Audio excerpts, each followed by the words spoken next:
किशोरों में आत्महत्या की बढ़ती प्रवृत्ति चिंता का विषय है। हाल ही में जामताड़ा जिला में ऐसी कई घटना विगत माह में घट चुकी है।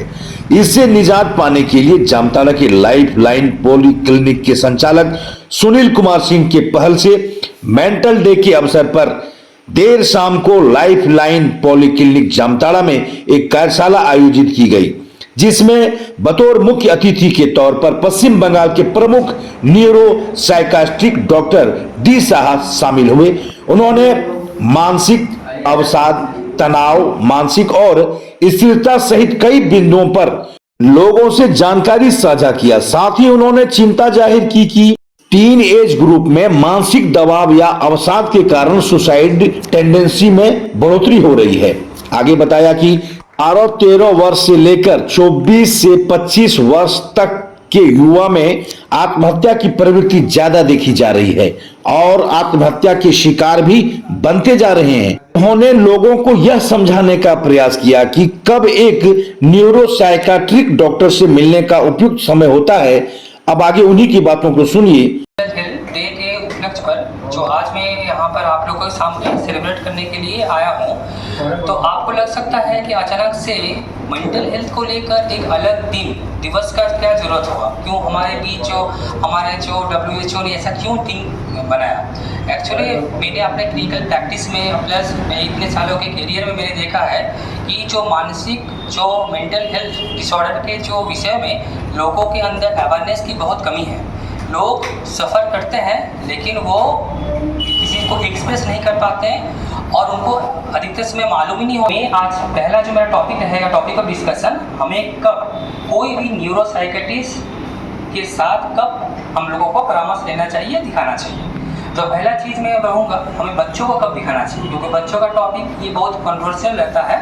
तो हम लोग जो न्यूरो साइकेट्रिस्ट होते हैं, हम लोग यहाँ पर बच्चों के जो डेवलपमेंटल डिसऑर्डर होते हैं, सोचो कि कोई बच्चों का जो बोलने में, फिर उसके कुछ जो डेवलपमेंट मतलब बोल चाल या वृद्धि, नॉर्मल जो डेवलपमेंटल माइलस्टोन होते हैं, खड़ा होना, बोलना, वर्ड सीखना या सोशल इंटरेक्शन करना या नॉर्मल जो पढ़ाई में कुछ भी चीज़ें इश्यूज होता है तो हम लोग टेक कर करते हैं। इसमें यदि देखते हैं कि आप लोग कैसे पहचानेंगे कि हमारा जो दूसरा उसका भाई है या दूसरे जो आपके बच्चे हैं कॉलोनी के, उससे यदि वो 6 महीना से अधिक पिछड़ जा रहा है तो आपको लगेगा चलो हाँ कुछ इश्यूज है, तो हमें कोई डेवलपमेंटल साइकेट्रिस्ट या एंटीसाइकोटिक डॉक्टर से सलाह लेकर दिखाना चाहिए।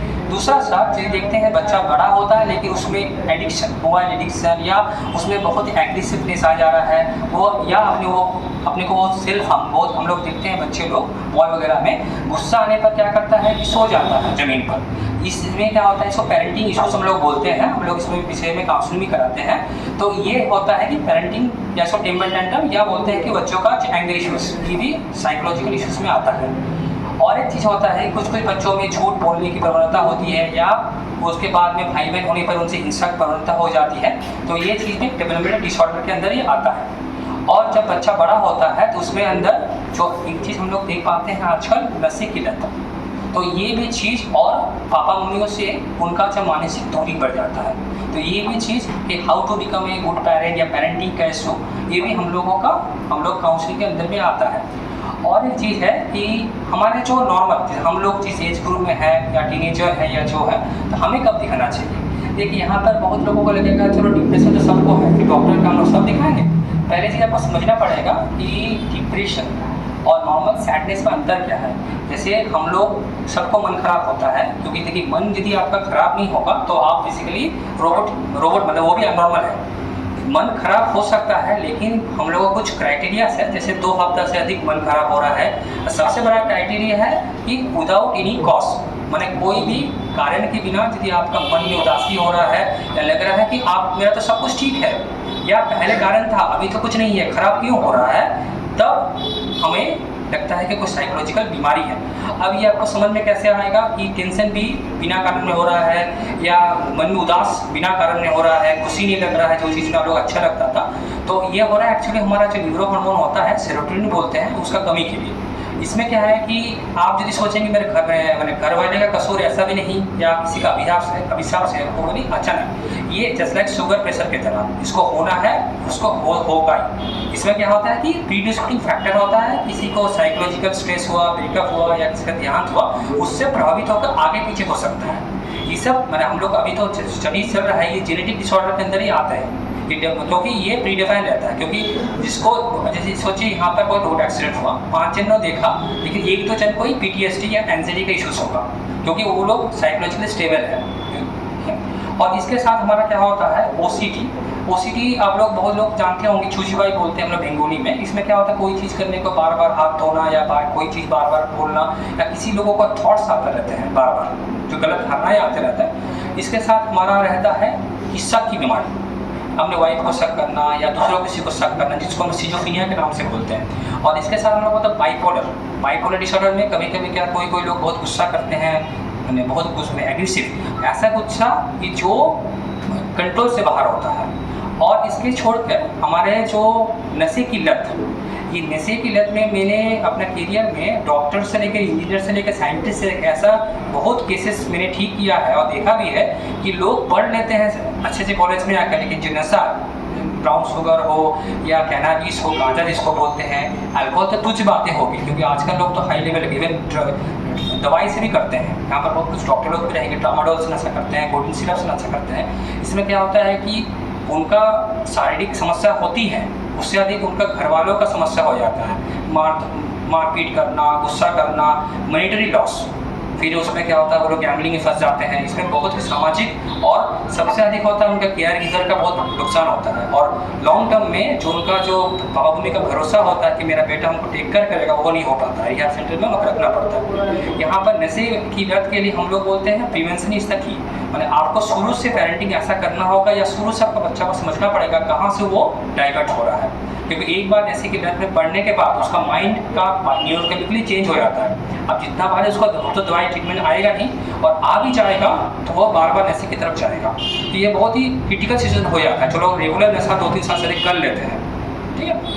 और एक चीज़ होता है, इसको छोड़कर हमारे यहाँ पर आते हैं बहुत सारे पेशेंट, जैसे कार्डियो के डॉक्टर लोग रेफर करते हैं, सांस की तकलीफ हो रही है, कुछ रिपोर्ट नॉर्मल, बेहोश हो जा रहे हैं, रिपोर्ट नॉर्मल, गैस्ट्रो का प्रॉब्लम, रिपोर्ट नॉर्मल। हमारे पास ऐसे बहुत सारे पेशेंट आते हैं जिनका सबका रिपोर्ट नॉर्मल होता है, लेकिन तब भी उनको प्रॉब्लम होता है। इसको सोमाटोम डिसऑर्डर या हाइपोकॉन्ड्रियासिस हम लोग बोलते हैं, जिनको बीमारी का डर लगा रहता है। तो इसमें क्या होता है कि हमारा ब्रेन हम लोग को बोलता है कि हम लोग बीमार हैं, लेकिन हमारा पेट या हार्ट या जो हम लोग का जो गैस्ट्रो सिस्टम है वो नॉर्मल रहता है। तो इसको फंक्शनल डिसऑर्डर बोलते हैं। ये आजकल एक स्टडीज में पाया गया है कि 30 to 40% गैस्ट्रो डिपार्टमेंट में और कार्डियो डिपार्टमेंट में अधिकतर ही फीमेल्स में अधिक पाया जाता है, अधिकतर रहते हैं। ये भी हमारा एक पार्ट है। और एक चीज़ आता है जो हमारा हम लोग जो अधिकतर देखते हैं, सेक्सोलॉजी।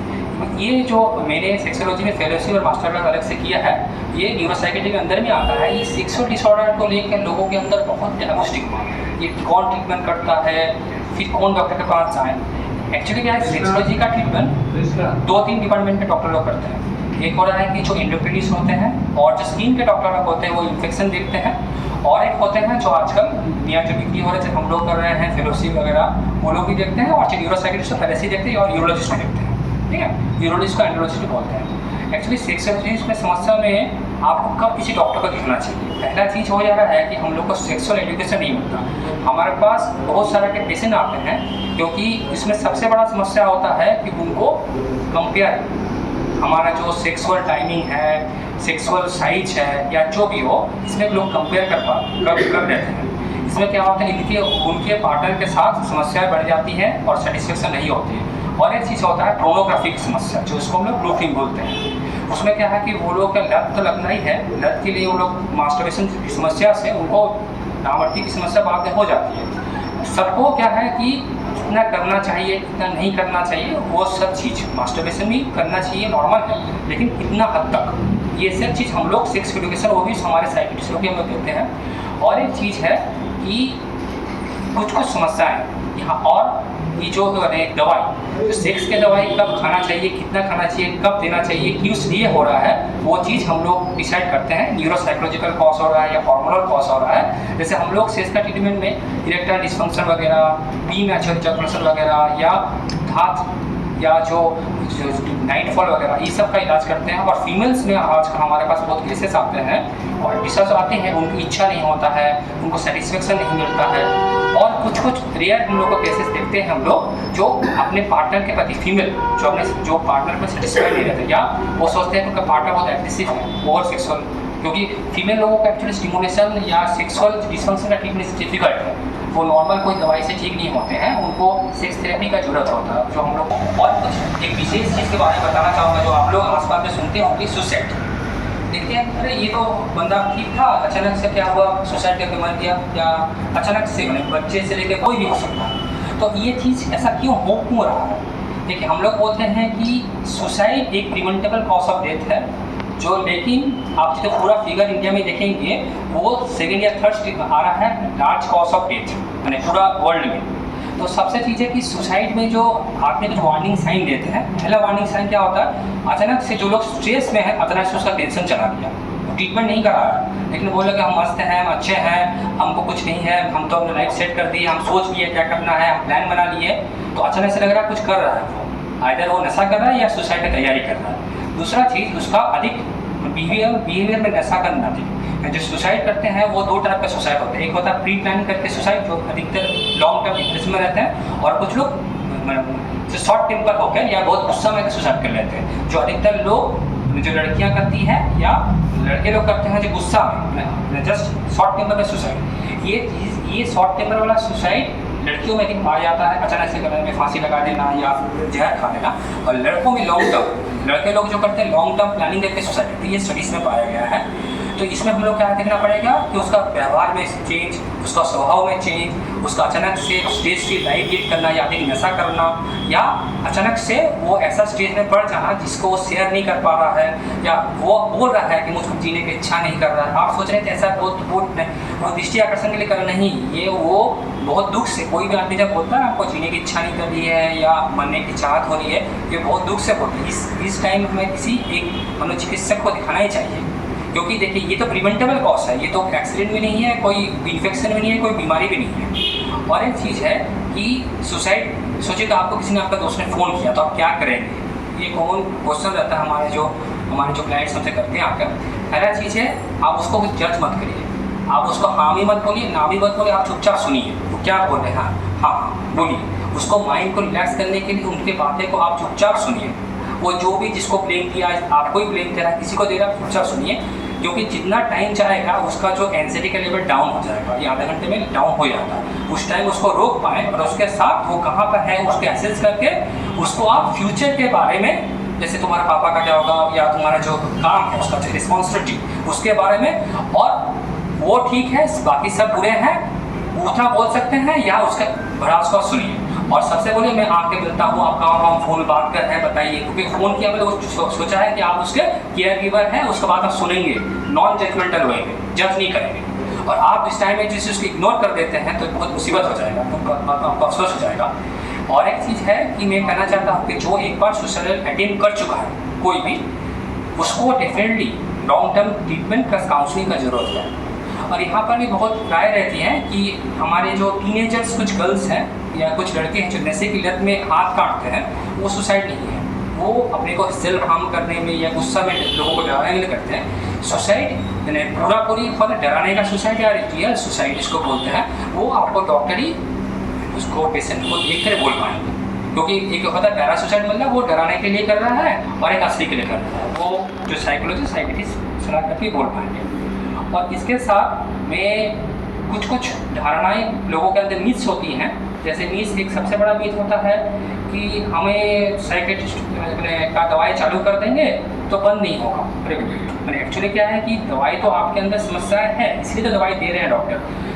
मैं अपने वो क्लाइंट को या मैं अपने पेशेंट्स को कैसे ट्रीट करता हूँ, पहला देखता हूँ कि उसको जो सोचे कि मेरे पास कोई आया, कोई रो रहा है या उसका स्ट्रेस है या उसको पूछे लग रहा है, उसका यदि वो सॉल्वेबल स्ट्रेस है या कोई कारण लेकर हो रहा है तो मैं उसको काउंसलिंग या कुछ दिन के लिए दवाई देकर फॉलो में दवाई कम कर देते हैं। या अनसॉल्वेबल स्ट्रेस है, पापा का देहांत हो गया है, जॉब का बॉस मना करते रहते हैं, या कोई हस्बैंड वाइफ का इशूज़ है, इन-लॉज का इशू जो ठीक नहीं होने वाला है, जिसमें क्या है कि हमें दवाई के साथ उसको टेक्निक्स बताना पड़ता है काउंसलिंग के माध्यम से, हाउ टू टैकल। दवाई उसका सहन का क्षमता बढ़ाता है, सेरोटोनिन का जो दुख से उसका सेरोटोनिन का लेवल कम जाता है वो बढ़ाने की क्षमता देता है, लेकिन उसको लॉन्ग टर्म काउंसलिंग करके उसको हम लोग दवाई कम या दवाई से मुक्ति कर सकते हैं।